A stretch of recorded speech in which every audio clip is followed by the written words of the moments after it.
If you're new to our channel, don't forget to hit the subscribe button. Coming up on the program today, we're going to take coffee cans and weed barrier and plant our summer and winter squash. And we're going to plant Brussels sprouts from seed starts. All that and more coming up today on the Wisconsin Vegetable Gardener.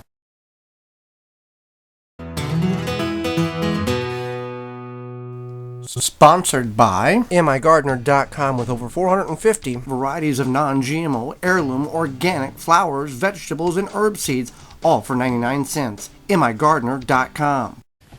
Welcome to the Wisconsin Vegetable Gardener. I'm Joy Baird. We are in the high end of the large garden, which will soon be our squash bed. Now, this once was a strawberry patch that was very productive. But strawberries only last 5 to 7 years, so we've converted it over to a squash bed. That's the intentions. And the black weed barrier is going to assist us in weed prevention and allow our squash to grow better. We're also going to use coffee cans. You can use the metal ones or the cardboard side ones. What we're going to do is we're going to remove the bottom and cut the top open and put some clear plastic if you don't have a clear top. And we're going to plant our squash in that to assist it to get a little more warmth, to get a jump start on it. So first, well, let's talk about the weed barrier. So this is our weed fabric or weed barrier. To be honest with you, we've never worked with weed barrier or weed fabric before. We simply use mulch, but because of the intensity and the amount of grass and weeds that are up here in this 150 square foot area, we felt for this year this was a great alternative to instead of trying to get in here and weed every single root fiber like we do in the traditional garden. This will really accelerate the speed in which we can get stuff planted, as well as reduce the weeds that we are sometimes familiar with when we plant squash because of the vines that they produce that we can't get in and weed or cut the grass around it. So just a porous weed fabric, and now what we're going to do is figure out what is going to get planted where, and then we're going to cut holes and then actually remove the weed fabric and clean out 1 square foot of area where the seed's going to get planted. 1, to make it easier to get the coffee can in the ground, and 2, to kind of slow down or reduce the amount of weeds that may come up around that cut area. And we want the cut area to be very, very small to fit around the coffee can, but I think that will in the long run help us. So I've marked the holes here, just taking scissors and cut a little spot here.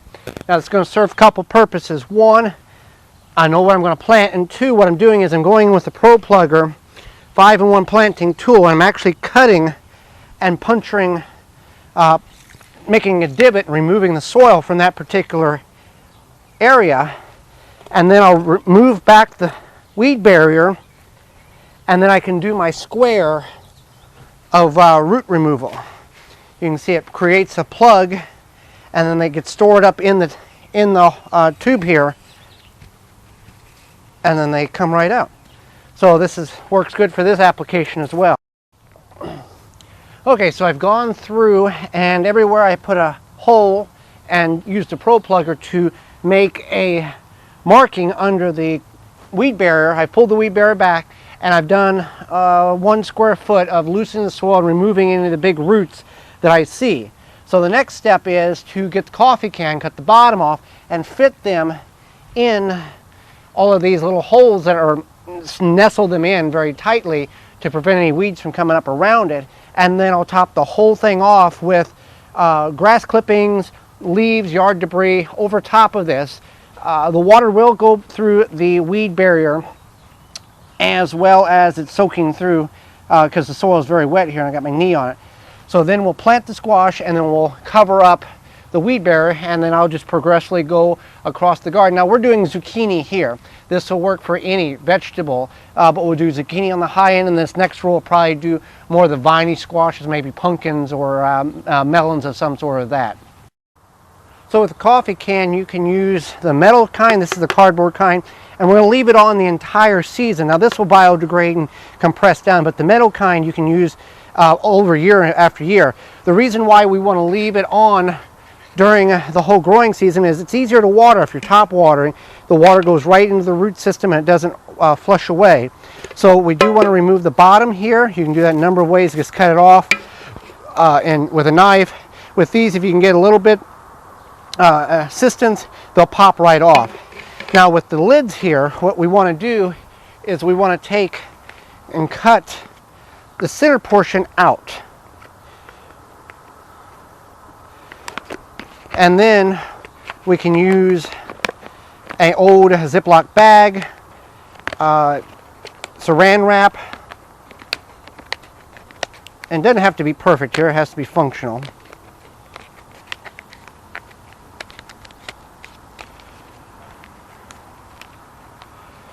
And that's good enough because all we're wanting to is to let some light go in there. So then we'll take the plastic bag and put on top of here and then clip this on once we remove the bottom.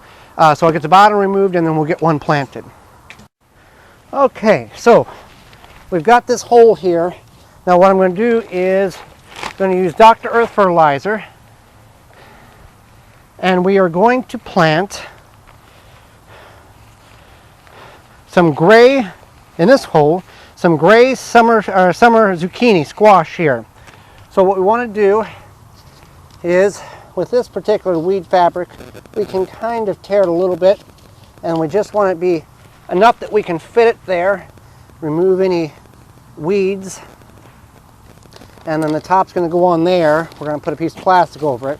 First we will apply the recommended rate of fertilizer from Dr. Earth. Mix that in. Now with each one of these, this is nestled in, there we go, an inch.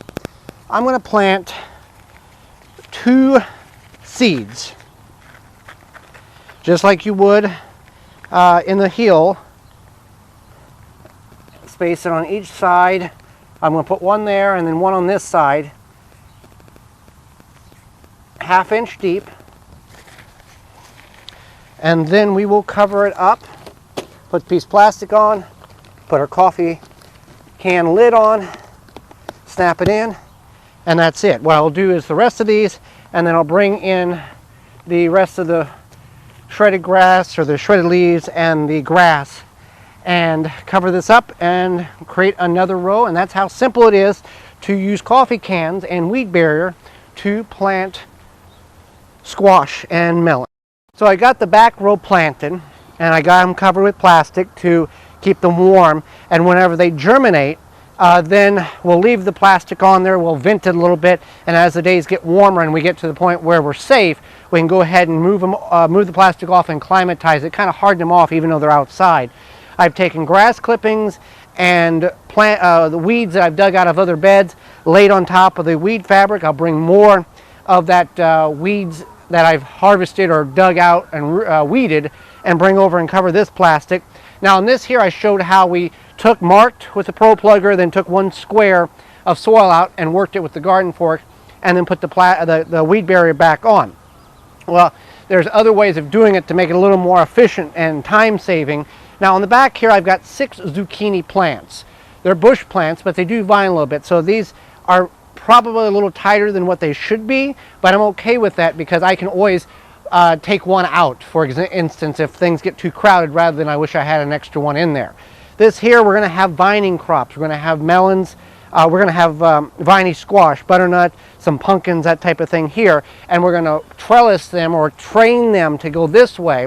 And then I've ran out of weed barrier here, so what I'll do is once I get this done, I'll figure out what I have left and maybe do a melon or a honeydew here, trying to trail it this way. But what the intention is, get more weed barrier and have all of this covered in weed barrier for weed prevention. Now, I talked about the easier way to go about maneuvering and loosening up the soil underneath. So I've got my coffee can, bottom removed, top removed. I've got plastic for this one.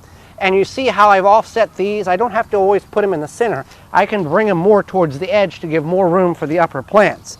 So I want to go right here. I'll just cut there, and I could remove this back and use the garden fork, but I'll mark it there, and then I'll take the Pro Plugger, and I've got the 6-inch, I don't have any rings on these just for 2 and 4-inch depths. I've got the 6-inch depth here. So what I'm going to do is I'm just going to go around where that coffee can is going to go. I'm going to fill the tube up here.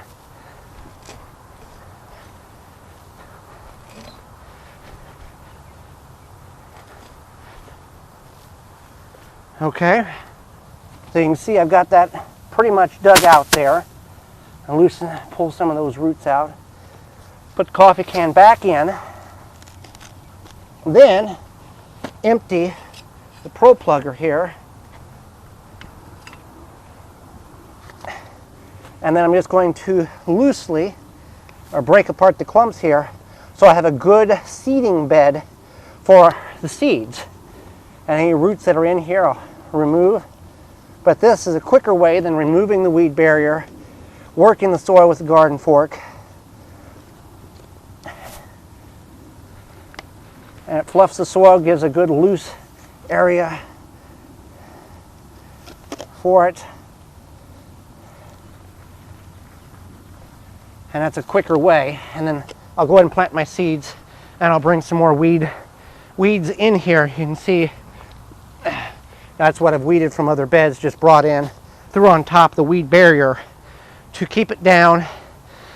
And it'll break down a little bit there, but to add weight to it. So coffee cans, winter squash, plastic covering, weed barrier. This is how we are planting our squash this year, as well as controlling weeds in a more commercially or realistic way, I guess. We would normally use mulch, but we don't have the mulch available, and there's a lot of weeds up here, and you would typically bring wood chips in and cover your weed barrier. We don't have wood chips, so we're using what we have. You can put straw in here. We're using shredded or grass clippings and weeds, so this is the way it works for us. Maybe this will give you some ideas of how you can do it in your garden. Kohlrabi can be planted in two different methods, one by seed or two by plant starts. Now we've got these from our local independent garden center, Blue Mel's in Milwaukee, a official sponsor of our radio show. You can get green variety and you can get red variety, or it's a purple tint, a purple variety. So what we're going to do here, they don't take much space. Now what a Kohlrabi crop, what a plant is, you got the root system down here, and then you can begin to see the bulb develop here, and this becomes about the size of a tennis ball, and it has a watery cabbage type texture taste to it, and you can use it in stir fries, you can eat it raw, you can do a lot of different things with it. Now with this particular pack, and this is a piece of advice for anybody that's buying starts from a garden center, this is a 4-cell container. There's 5 plants in here because there was 2 of them that was seeded in this cell. That's what you're wanting to look for. Take a few extra moments, look all around the ones that are in the pots, see if you can get a multiple one. This is still the same price, but I get an extra plant. Now, we'll pull this plant out. You can see that they're rooted. They're a little root bound here. So what we want to do is, it's not going to hurt to just take and tear them apart. Now we'll plant them. Now we got an extra plant. We want to plant them in the same depth in which they were in the container. So you can fertilize your bed. These will take about 50 days to reach maturity. We'll put them at the same level, bring the soil around, pack it down nice and tight. And with these, again, they're only going to get 6-8 inches wide. And the interesting thing about Kohlrabi is the leaves are edible, as well as the bulb that grows above ground, but the leaves are 3 times more nutrient dense than the actual bulb is. So that's something that you can keep in mind. So we want to space these 6 inches apart. Put that one there. We do not want to cover that bulb there, because that's going to develop on top here. And that's how easy it is to plant Kohlrabi. And whenever it's time to harvest, bulb will be about the size of a tennis ball, and you're good to go. So Kohlrabi, if you've never planted it, you can start from seed. You can start it, or you can get your starts 50 to 55 days, purple variety, green variety, and you can grow it in the spring, and you can also grow it in the fall.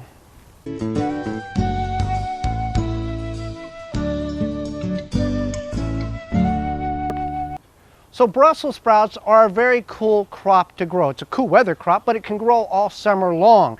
Now many people despise the Brussels sprout, and that's simply because you've never had true homegrown or farmer market Brussels sprouts. You're familiar with the Brussels sprouts that you've purchased at the store that are dense and flavorless.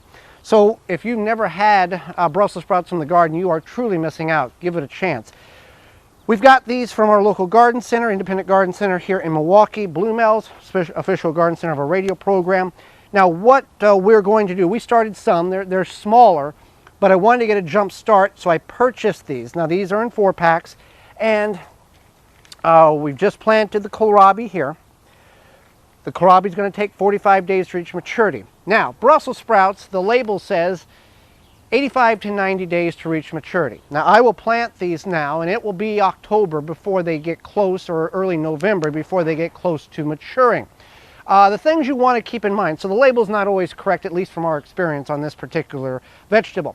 What we have experienced and found, and here's a piece of advice, once the plant gets to a desired height and you begin to see the sprouts form on the joints, that's when you want to cut the top portion of your Brussels sprout off. Take 6 inches off the top to prevent vertical growth, stretch the plant out to develop the sprouts on the actual plant. Usually about 30 days before the first average frost in your area, you can go ahead and snip them off. Just be aware of what the plant's doing. So what we want to do here, we've fertilized the soil, we've worked the soil, we've got grass clippings as a mulch, chemical-free, seed-free grass clippings. Now I'm going to plant these close to the kohlrabi because it's not going to hurt the kohlrabi to be a little shaded. Also, by the time the kohlrabi is ready to harvest, the Brussels sprouts will begin to shade them out, so we're good on that. So they're a little root bound, so all we want to do is tease the roots out. That is what this is that I'm doing. And I want to plant them the same depth in which they came out of the container. So I'm just going to move this back. This soil has been worked, weeded. It's very moist because of the rain we've been having. And there we go. I will space these. We packed these in very, very tightly last year. We did 12 in a 8. Well, at 12 and it was about a foot per square foot is what we planted them. I'm going to give them a little more space this year, just to help the plant out a little bit. That's about 6. That's about a foot. Okay, I didn't give them a whole lot more space. What we found last year that worked really well with these Brussels sprouts is they grew into a hedge. At the time of harvest, your plant's going to be about 1 foot to 2 foot wide, and it's actually going to grow into the adjacent plant, which is not terrible. It actually benefited us quite a bit. If you turn around to the bed that's behind you, that bed is 4 foot wide by 12 foot long, and we had 12 Brussels sprouts in that bed, half that bed. So do the math there. We packed them in very tight. We got very nice Brussels sprouts. So intently plant the Brussels sprouts. Okay, so we got 2 there. I'm going to do 2 here. Again, no deeper than what they were in the container. Just matching up what they were, the side there. Bring the mulch back over, and I'll put 4 more on that side. But that's how easy it is to plant Brussels sprouts. There's several different varieties in which you can choose from, but at least try Brussels sprouts in the garden. Thanks for watching. Join me again next time for more organic gardening and vegetable planting. I'm Joey Baird, and this has been the Wisconsin Vegetable Gardener. For more information, please visit thewisconsinvegetablegardener.com.